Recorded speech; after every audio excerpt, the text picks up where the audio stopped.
Now you look at why is this? Why do people come with this new set of expectations?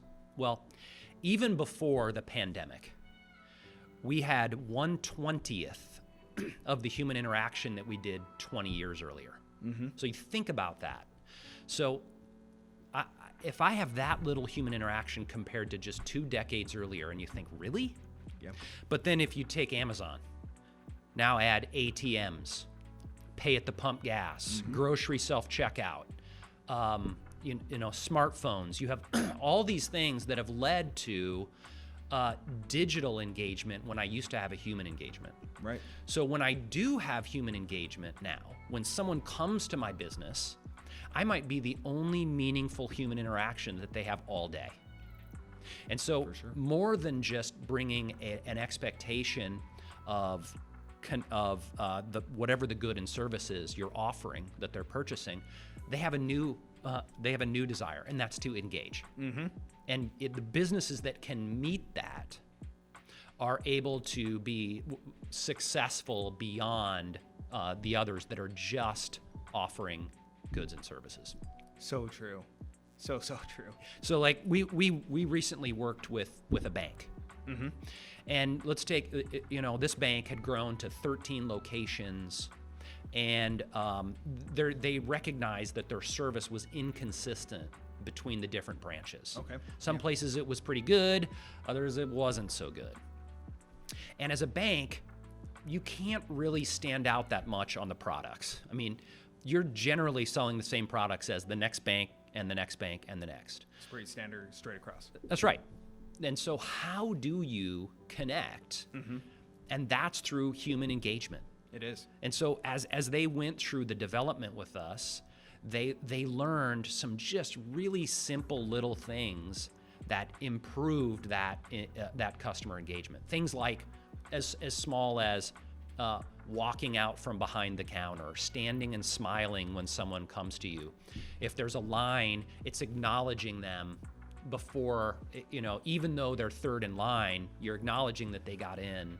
So it's all these little things that add up to a better experience and a better relationship with the customer. That's a great point. I love it. And we kind of touched on this, and it kind of leads into this. How does a business create a successful vision? And there's a lot of components that work into that. Yeah, right. Yeah. Okay. So the way we think about it is a lot of times they're not really creating as much as they are discovering. Right. Because again, why did that person start the business in the first place? More likely than not, she had this vision inside her that she just couldn't hold down, right? And Exactly. so what we want to do is go back to that and say, what is that? What unique thing were you providing to the world that was making a difference? Right. And again, so many entrepreneurs, and I'm guilty of this too, is you're just head down working. I mean, you're building a business, and it's a lot of work. Yep. So you're not spending the time to write out your vision or your 3-year plan or, the values that are important to you. So what we're really doing is asking them to just pause with us and go back to that time and really recapture, reimagine in some ways that vision. So once you know that, though, it has to connect with the current team. And in order to connect, they have to be able to do something fairly important, which is remember it. So too many businesses, their vision is to be the best and most efficient in our, so it's this long, it sounds like it was written by a corporate consultant. I probably forget it. Right. It's one of the first things we do with businesses, if they do have a vision, is ask their team, how many people can actually recite it? Yeah. And so you want the vision has to have a vision statement at the front that connects you to that broader vision. So